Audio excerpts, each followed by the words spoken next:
میں سن رہی ہوں کہ کافی زیادہ ادھر ہری کرشنا کوئی فیسٹیول بھی چل رہا ہے یو ایس اے کے اندر بھی اس طرح کا کوئی وہ آئی تھنک سو فیسٹیول ہی کہہ سکتے ہیں جو بھی آپ کی زبان ادھر کہتے ہیں. Hare Krishna. Today is very special day in the year. It's Janmashtami. It's day of birth of the God who is eternal. ہندو مت سے پرانا تو نہیں ہے. ہندو مذہب تو ہزاروں سال پرانا مذہب ہے, قدیم ترین مذاہب میں سے. تو چاہے جس قسم کا کیس ہو اس کو غیر مسلم کو اس کا حق ملنا چاہیے, مسلمان کو زیادہ حق نہیں ملنا چاہیے.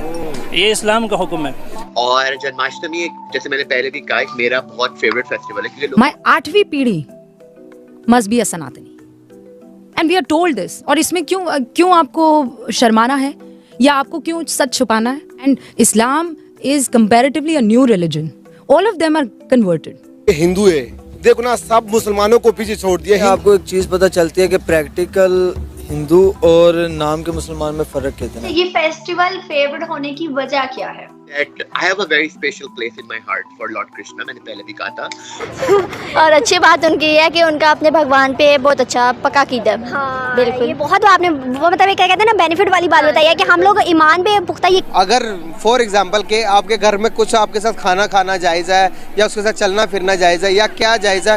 اب فار ایگزامپل کہ اگر آپ کو ہندو ایک کہتا کہ بھائی اب میرے پاس کھانے کے لیے روٹی نہیں ہے, میں بڑا مطلب کہ میں آپ کے پاس آیا ہوں, مجھے پناہ چاہیے, دیں گے آپ؟ بالکل. مسلمان اور ہندو جب تک وہ اللہ اور اس کے رسول کا مجرم نہ ہو تو اس کو پناہ دینا بالکل یہ ہماری ذمہ داری ہے.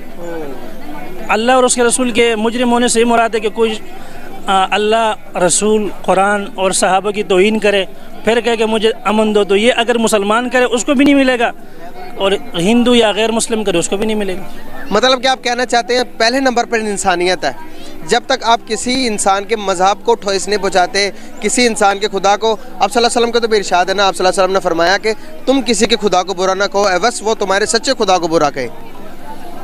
جب تک وہ بندہ تمہارے خدا کو برا نہیں کہے تب تک مطلب کہ اس کے ساتھ ایک مسلمان بھی ہر قسم کے کام کر سکتا ہے, اس کے ساتھ بیٹھ سکتا ہے, اٹھ سکتا ہے, اس کو پناہ بھی دے سکتا ہے. کیا خیال ہے؟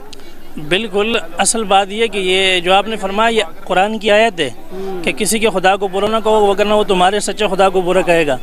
دوسری بات یہ کہ انسانی طور پہ ہم سب برابر ہیں, ہمیں کوئی تفریق نہیں ہے, کالے کو سفید پر اور عربی کو اجمی پر کوئی فوقیت نہیں ہے. ہاں اسلام نے جو عزت دی ہے وہ اسلام کے پر عمل کرنے کی وجہ سے. اگر کوئی مسلمان اسلام پر عمل کرتا ہے تو اللہ نے اس کو ایک عزت دی ہے, لیکن اس کا یہ مطلب نہیں ہے کہ وہ کسی دوسرے کی حق تلفی کرے گا.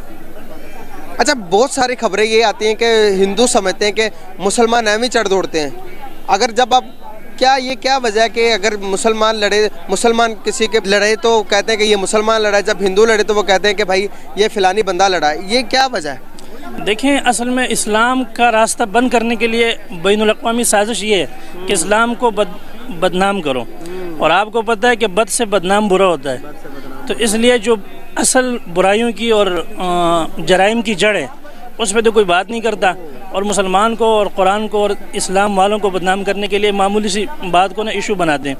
دوسری بات یہ کہ جہاں تک آپ نے پوچھا کہ ہندو یہ سمجھتے ہیں, تو میں یہ سمجھتا ہوں کہ مسلمان کبھی کسی کو تکلیف نہیں دیتا, اس لیے کہ اللہ کے نبی نے تو عام چرند پرند کے اور اونٹوں کے اور گھوڑوں کے اور جو حیوانات ہیں ان کے حقوق بھی بیان فرمائے کہ ان پہ جو ہے نا ضرورت سے زیادہ لادنا نہیں ہے, ان کو تھکانا نہیں ہے, ان کو خوراک پوری دینی ہے. تو جب جانوروں کے بارے میں ہمارا دین یہ کہتا ہے تو ہم کیسے ایک انسان کو جو ہے نا تکلیف پہنچا سکتے ہیں یا اس کو نقصان پہنچا سکتے ہیں؟ یہی نکلے ہوئے مذہب ہیں یہ, تو اسی دھرتی سے جو کہ ہندوستان ہے یہیں سے نکلے. اب کرسچینٹی باہر سے آئی ہے یا اسلام باہر سے آیا ہے, لیکن جین مت تو یہیں سے, ہندو مت بھی یہیں سے ہے. ہندو مت کی تو ہزاروں سال پرانی اب کوئی ڈاکومنٹڈ ہسٹری نہیں ہے ان کی, لیکن میں اس پہ زیادہ بات بھی نہیں کروں گا. لیکن یہ کہ وہ مطلب ہے کہ وہ کہیں لکھی ہوئی ہسٹری نظر نہیں آتی, ہسٹری کہ کیسے سٹارٹ ہوا, کیا ہوا. بعد میں ظاہر دیوتا ہیں, شیو جی ہیں اور رام جی ہیں, باقی ان کے دیوتا, لیکن وہ جو سٹارٹ کیسے ہوتا ہے وہ پھر ہمیں وہ ایگزیکٹ جو ہے وہ ہزاروں سال پرانا اتنا ہمیں پتہ ہے, اتنا علم ہے. لیکن اس کے بعد یہ ہے کہ جو جین مت ہے, یہ جو سکھ مت ہے اس کا تو, یا جو بدھ مت ہے, تو یہ تو پیورلی وہاں کے ہندوستان کی مذاہب ہے نا. مذہب اور ہندو مت کے بہت بعد آئے ہیں, یہ تو چند سو سال پرانے ہیں. یعنی جو جین مت ہے وہ تو سکھ مت کے ساتھ ہی ہے, سوری بدھ مت کے ساتھ ہے, ٹھیک ہے. یعنی 10 سال کا فرق تھا گوتم بدھ میں اور مہاتما گوتم بدھ. مہاتما تو عزت سے کہتے ہیں ظاہر ہے, اور سدھارتھ ان کا نام, اور گوتم بدھ تو 10 سال کا فرق ہے ان کے درمیان اور مہابیر جی کے درمیان. مہابیر جی وہ ہیں جو کہ جین مت کے ہیں. اچھا, جین مت اور ہندو مت میں فرق بڑا معمولی سا فرق ہے.